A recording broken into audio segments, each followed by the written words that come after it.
Welcome sa Dries TV. Kung interesado ka sa ganitong news, huwag kalimutang isubscribe ang ating YouTube channel. Maraming salamat! Welcome back again sa ating YouTube channel mga kakimpaw, and sa update natin ito ang pag-uusapan natin ay tungkol sa mga importanteng ganap kina Kim and syempre kay Paolo Avellino. Pero bago po ang lahat, maraming salamat sa inyong patuloy na pag-support at pagsubaybay sa mga daily update natin. Kaya naman bilang pasasalamat, narito po ang ilang napili kong komento patungkol ito sa naging previous update. Unang komento mula po ito kay Ginang Bibian Karaig. Sabi niya, thanks Ders, love you more. Updates about Kim Pao. Wow, sabay sila nga alis patungong world tour. And kudos sa 2 days episode, still trending pa rin mga episode ng Di Alibay. Talagang sobrang ganda po. Still Hakot Awards lagi. Solid tayong lahat. Full force na. Supporters, keep on working for our idol. Happy lagi tayo. Tama po. Proven and tested na po. God bless us all. Mamaya na ulit. Watch natin. Okay ba? There's thanks sa more update again. Maraming salamat po sa komento at sa pagsuporta po sa amin. Ginang Bibian Karaig. So possible, no, malaki po ang chance na sabay talagang umalis si Kim and si Paolo Avellino papunta po ng world tour dahil syempre may mga fans po na talaga namang nag-effort and nag-prepare ng mainit na pagsalubong kay Kim and kay Paolo. Kaya dapat lang silang magkasama sa flight, sabay din silang darating syempre sa airport. Meron din po doon nag-aantay sa kanilang mga OFW na talagang nag-effort sa kanilang pagdating. About naman sa Di Alibay, yes, trending pa rin po ang Di Alibay and syempre, panigurado, Hakot Award na naman ito mga kakimpaw dahil sa husay gumanap ng mga artista. Kim and Paolo, Sophia Andres, mahusay din. Kaya deserve talaga nilang mabigyan ng pasabog na award. So award-winning na naman ang The Alibay series ni Kim and Paolo Avellino at nakaka-proud lang na talaga namang sobrang ganda po, no, ng kinalabasan ng kanilang project. Maging ABS-CBN, super proud kay Kim and Paolo at sa mga cast nito. So maraming salamat sa komento, Ginang Vivian Karaig. God bless po sa inyo and mabuhay kayo. Next comment, mula naman po kay Ginang Norma Dayag. Sabi niya, Dres TV malapit na birthday niya at saan siguro mag-celebrate si Kimi.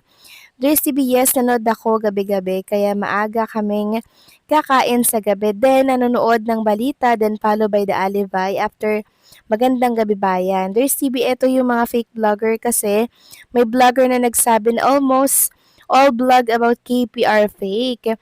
Di ko lang matandaan kung sino ito na vlogger na nagpa-vlog ng ganyan. Kaya kami Dres, fully kami naniniwala sa vlog. At doon kay Chika Patrol ko sinabi yung mga legit vlogger na pinapanood ko. Unfollow ko na yung YouTube channel ng DTT ni Alex Brosses. At yung kasama niya dyan sa YouTube channel niya. God bless them both, KP. Maraming salamat sa komento, Ginang Norma Dayag, about po sa birthday celebration ni Chinita Princess. Parang nataon po sa world tour nila, no? So, ang birthday ni Kim ay April 19, tama po ba? So, possible na dun sila mag-celebrate ni Paolo sa ibang bansa. So, double purpose po yung kanilang magiging world tour. At the same time, doon din gaganapin yung celebration ng birthday ni Kim. 'Di ba? Magkasama silang dalawa ni Paolo. And I'm sure may another birthday celebration na naman si Kim pag-uwi po ng Pilipinas. After world tour po yan mga kakimpaw ha. Pero at least nauna na po yung celebration nila ni Paulo, 'di ba, doon sa ibang bansa kung saan man sila aabutan kasabay ng world tour. Tungkol naman po sa mga fake vlogger Ginang Norma Dayag, kung hindi nyo po komportableng pakinggan yung vlogger na gano'n, unfollow nyo na po kasi may stress lang kayo sa mga binabalita niya. Okay, doon lang kayo sa talaga namang komportable kayong makinig at pinapaniwalaan po ninyo. So maraming salamat sa komento, Ginang Norma Daya. God bless po at mabuhay kayo. So ito na nga, pag-usapan na natin ang mga balita po na nakalap natin sa gabi ito. Ito na nga nating pag-usapan. Ito pong nilabas na video ni Chinita Princess dito po sa X. So ito po yung BTS ng pag-aaral niya ng dance, no? Ng pool dance sa katauhan po ni Alegria. Sabi nga ni Kim Chu, eto na talaga alegria unleash. Mamayang gabi na sa The Alibi Crime pagkatapos ng TV Patrol. So dito nyo na makikilala si Alegria mga kakimpaw and talagang papainitin ang gabi ninyo ni Alegria. For sure, ang dami na namang manunood sa online nito mga kakimpaw dahil lalabas na si Chinita Princess. Samantalang next topic naman, pag-usapan naman natin ang tungkol nga dito sa post ng Kim Pao Night Trip. Sabi dito, US at Canada, ready na ba kayo sa kilig na walang immigration requirements? Don't miss the magic of Love Kim Pao as it take over the US and Canada on the following date and venues. April 24, Redwood City. April 26, Anaheim. And May 1, Edmonton. May 3, Toronto. Experience Kim and Pau's undeniable on and off screen chemistry brought to life in an intimate and interactive stage show filled with storytelling, heartfelt conversations, and all the click moments fans love. Special treats po. Ticket holder get exclusive hand banner merch like K-pop feels.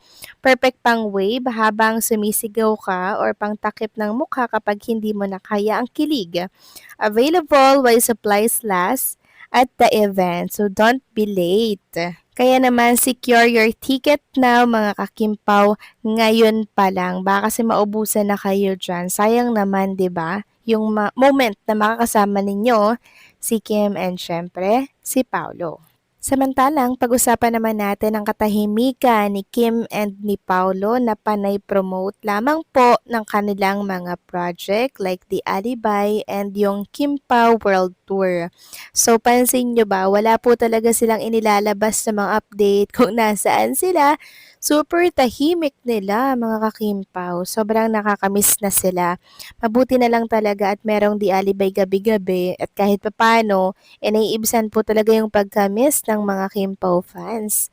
Paano ba naman kasi sobrang tahimik ni Kim and Paulo. Talagang prioritize nila yung privacy, 'di ba? Yung ikakatahimik ng kanilang buhay, 'di ba? Yung katahimikan nila. Ganyan talaga siguro mga kakimpaw pag trentahin na, mas pinipili na po yung peace of mind.